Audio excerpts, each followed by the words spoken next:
Now we know farmers love a ute. It's a beloved staple of the rural sector. But it also contributes to one of the highest costs on a farm. With the increase in fuel prices coupled with increasing awareness of carbon emissions and global warming, the shift to electric vehicles is becoming more appealing. Farmers who have switched to electric or hybrid vehicles have reaped the benefits, including lower maintenance, fuel savings, higher horsepower to tow things from standstill to regenerative braking. The difference in clearance and power means it can be difficult to carry out functions on the farm.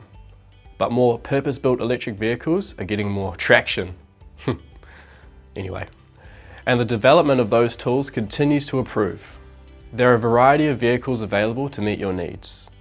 Whether you're in the market for a side-by-side or all-terrain vehicles such as Tuatara or Polaris, some New Zealand-based companies specialise in these tools, such as Upco, which produces all-wheel drive utility bikes, and Switch EV Global, which produces purpose-built ride-on barrows.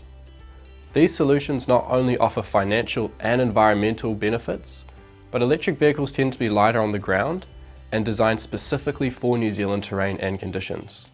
Unlike fuel vehicles, electric vehicles are powered by a rechargeable battery. Either through mains or purpose-built charging stations, this means they move without burning fuel or producing exhaust, and generate less noise pollution. Another growing market worth considering is autonomous vehicles. And while these don't all come with electric options, there are still positive impacts on the land, as well as accuracy and reduced labour. John Deere is investing in autonomous tractor technology, and Oxen from Nelson has developed tractors specifically for vineyards as well as vineyard management solutions, using sensors to automate mowing, mulching, trimming and spraying. Aerolab, which also produces drones, has come up with autonomous solutions for spraying, which happens to be electric.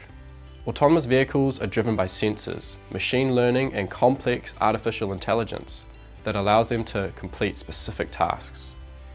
They're different from autonomous passenger vehicles and self-driving cars, programmed specifically for precision agriculture.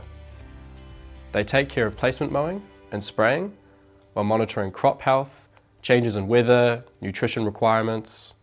When considering making the move to electric vehicles, it's important to understand the limitations. The availability of batteries and charging stations may be limited in your area. Range of distance will depend on the vehicle. You should also weigh up electric versus hybrid, as hybrid offers advantages of both combustion engine and battery. If you're looking to purchase an electric vehicle, they generally have a higher price tag.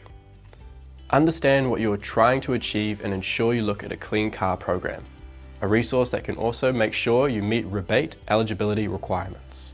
The government has an online calculator to do the math for you.